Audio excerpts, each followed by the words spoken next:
ఈ మధ్యకాలంలో సనాతన ధర్మం, సనాతనం, హిందూ ధర్మం, హిందూ లాంటి పదాలు చాలా ఎక్కువగా వినపడుతున్నాయి. అసలు మనం హిందువులమా, సనాతనులమా అనేటువంటి ప్రశ్న మనకు వేసుకుంటే సనాతనం అనే పదానికి పర్యాయ పదమే హిందువు అనేటువంటి పదం వస్తుంది. సనాతన ధర్మం అనే దానికి ఆ పదానికి ఉండేటువంటి సనాతనం, ధర్మం అనేటువంటి రెండు విడివిడి పదాల కలయిక సనాతన ధర్మం. ఈ సనాతన ధర్మానికి ఒక రోజు పుట్టిందని, మరొక రోజు వెళ్ళిపోతుందనేటువంటి పదం అర్థం చెప్పలేం. సనాతనం అనే పదానికి ఇంగ్లీష్లో అద్భుతమైన మీనింగ్ చెప్పగలిగింది ఏంటంటే ఎటర్నల్ అని చెప్పచ్చు. ఎటర్నల్కి డిక్షనరీ మీనింగ్ ఏంటంటే there is no beginning, there is no end అని. సనాతన ధర్మానికి ఈ ఎటర్నల్ అనేటువంటి పదం చాలా సూట్ అవుతూ ఉంటుంది. మనందరం చాలా సనాతనులు. ఎలాగంటే ఈ శరీరం వెళ్ళిపోతుంది, ఈ శరీరం వెళ్ళిపోయినా ఈ శరీరంలో ఉండేటువంటి ఆత్మ నైనం ఛందంతి శస్త్రాన్ని నైనం దహతి పావకః అని భగవద్గీతలో కృష్ణ పరమాత్మ అంటారు. ఈ దేహాన్ని అగ్నితోనూ కాల్చలేము, నీటితోనూ తడపలేము. ఈ దేహం వెళ్ళిపోయిన తర్వాత ఆత్మ మరొక దేహాన్ని ధరిస్తుంది తప్ప ఈ దేహానికి అంటుకొని ఉండదు అని చెప్పి భగవద్గీతలో పరమాత్మ అంటారు. అటువంటి పరమాత్మకి సనాతనం అని పేరు. ఆ సనాతనుడైనటువంటి పరమాత్మ సృష్టించినదే ఈ ధర్మం. ఇక్కడ మళ్ళీ నాకు నేనుగా ఒక ప్రశ్న వేసుకొని సమాధానం చెప్తాను. భగవంతుడు సృష్టించిందైతే మళ్ళీ ఈ ధర్మానికి ఒక ఆది అంటే స్టార్టింగ్ పాయింట్ ఉండాలి. భగవంతుడు కాలమాన రీత్యా యుగము, తర్వాత మన్వంతరము, తర్వాత కల్పము ఇలాంటి పద్ధతులు పెట్టారు. ఈ పద్ధతుల్లో కల్పం అయిన తర్వాత, ఒక కల్పం పూర్తయిన తర్వాత భగవంతుడు ఈ సృష్టినంతా తనలోకి లీనం చేసుకుంటారు. దాన్నే లయము అంటారు. ఆ లయం చేసుకున్న తర్వాత అప్పుడున్నటువంటి పూర్వజన్మ జీవుల కర్మానురీత్యా ఈ సృష్టిని మళ్ళీ సృష్టిస్తాడు. అప్పుడు కర్మ ఆగిపోలేదు, భగవంతుడిలో కర్మ ఉంటుంది.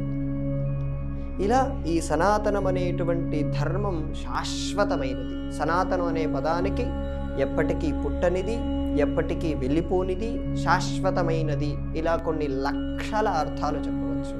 వేలు కాదు, లక్షల అర్థాలు సనాతనం అనే పదానికి చెప్పవచ్చు. ఇక ధర్మం అనే పదానికి వస్తే, ధర్మం అనే పదానికి పొద్దున 2 గంటలు, సాయంత్రం 2 గంటలు, ఇలా వారం రోజుల పాటు చెప్పినా ధర్మం అనే పదానికి పూర్తిగా ఎవరు అర్థం చెప్పలేరు, ఎంత పెద్ద పండితులైనా. ఈ మాట నేను చెప్తున్నది కాదు, సద్గురు శివానందమూర్తి గారు చెప్తున్నారు.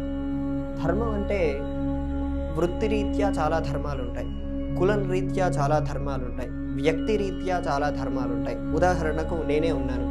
నేను నా భార్యతో ప్రవర్తిస్తున్నప్పుడు నాకు ఒక ధర్మం, నా కొడుకుతో ప్రవర్తిస్తున్నప్పుడు ఒక ధర్మం, నా కూతురుతో ప్రవర్తిస్తున్నప్పుడు ఒక ధర్మం, నా తల్లితో ప్రవర్తిస్తున్నప్పుడు ఒక ధర్మం, తండ్రితో ప్రవర్తిస్తున్నప్పుడు ఒక ధర్మం, అక్కతో ప్రవర్తిస్తున్నప్పుడు ఒక ధర్మం, చెల్లితో ప్రవర్తిస్తున్నప్పుడు ఒక ధర్మం, ఇలా కొన్ని వందల ధర్మాలు ఉంటాయి. అదే నేను వృత్తిరీత్యా ఆఫీస్లో కూర్చొని పక్కన ఉండేటువంటి ఎంప్లాయీతో మాట్లాడుతున్నప్పుడు మరొక ధర్మం, అదే నేను ఇంటిలో ఉన్నప్పుడు ఇంటి పక్కన వాళ్ళతో మాట్లాడుతున్నప్పుడు ఇంకొక ధర్మం, అదే నేను భార్యతో అందరి ముందు మాట్లాడుతున్నప్పుడు ఒక ధర్మం, అదే నేను ఏకాంతంగా ఉన్నప్పుడు మాట్లాడుతున్నప్పుడు ఒక ధర్మం. ఇలా ధర్మాలు ఎన్నో ఉంటాయి.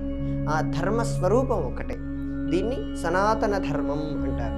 ఈ సనాతన ధర్మాన్ని గత కొద్ది కాలంగా మనం హిందువులం అని పిలుచుకుంటున్నాం. మనం హిందువులమా, సనాతనులమా అంటే దీనికి ఒకే సమాధానం. సనాతనం అనే పదానికి పర్యాయ పదమే హిందువులు అంటారు. దీనికి అందరూ చెప్తున్నటువంటి విషయం ఏమిటంటే, పర్షియన్లు సింధు నది పక్కన ఉండేటువంటి వాళ్ళని చూసి సా పలకలేక హిందువులు అన్నారు. హిందువులు అంతకంటే ముందు నుంచి హిందోస్ అని ఈ గ్రీకు వాళ్ళు పలుకుతున్నటువంటి శబ్దాలు మనకు కనబడుతున్నాయి. ఇండోస్ అని, హిందోస్ అని ఇలాంటి శబ్దాలు మనకు గ్రీకు సంప్రదాయంలో వాళ్ళు మనల్ని ఉద్దేశించి పలుకుతున్నటువంటి పదాలు కూడా ఉన్నాయి. అంటే పర్షియన్లు మూలం కాదు దీనికి. గ్రీకులు అంతకంటే ముందు నుంచి మన దేశంలో వ్యాపారం చేస్తున్న వాళ్ళు మన దేశాన్ని అలా పిలుస్తూ ఉండేవాళ్ళు అనేటువంటి ఉద్దేశం ఆ విషయాన్ని మనం ఈ గ్రీకు కల్చర్లో కూడా చూడవచ్చు. మనం నిజంగా హిందువులమా అంటే, హిందువు అని ఎవరు అనబడతారు అంటే, ఈ పునర్జన్మ సిద్ధాంతాన్ని ఎవరైతే విశ్వసిస్తారో వాళ్ళని హిందువులు అనబడాలి. చాలామంది స్టేట్మెంట్ ఏమిస్తారంటే, భారతదేశంలో పుట్టిన ప్రతివాడు హిందువే అంటారు. ఈ స్టేట్మెంట్ని నేను కూడా యాక్సెప్ట్ చేస్తున్నాను. కానీ ఈ దేశంలో పుట్టిన ముస్లిం అయినా క్రిస్టియన్ అయినా ఈ దేశంలో ఉండేటువంటి మూలమైన పునర్జన్మ సిద్ధాంతాన్ని వాళ్ళు ఒప్పుకున్నప్పుడు వాళ్ళు హిందువులు అవుతారు. వాళ్ళు ఇర్రెస్పెక్టివ్ ఆఫ్ వాళ్ళు ఎవరిని పూజ చేస్తున్నారు, వాళ్ళు ఒకవేళ ఇక్కడ ఉండేటువంటి పునర్జన్మ సిద్ధాంతాన్ని ఒప్పుకోనప్పుడు, అప్పుడు ఆ విషయాన్ని వాళ్ళు యాక్సెప్ట్ చేయనప్పుడు వాళ్ళు హిందువులు అనబడరు. దీనికి విష్ణు పురాణంలోనే చెప్పబడుతూ ఉంది.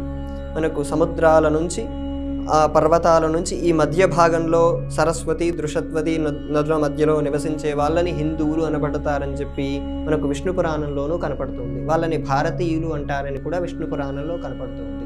మనం హిందువులమే, మనం సనాతనులమే, మనందరం ఒక గొప్పదైన పరంపరకు చెందినటువంటి వారసులం.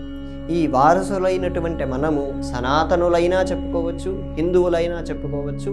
సనాతనులు అనేటువంటి పదం చాలా గొప్పదైన శబ్దం, అది అందరూ పలకలేరు కాబట్టి హిందువులం అని చెప్పుకోవటం చాలా బాగుంటుంది.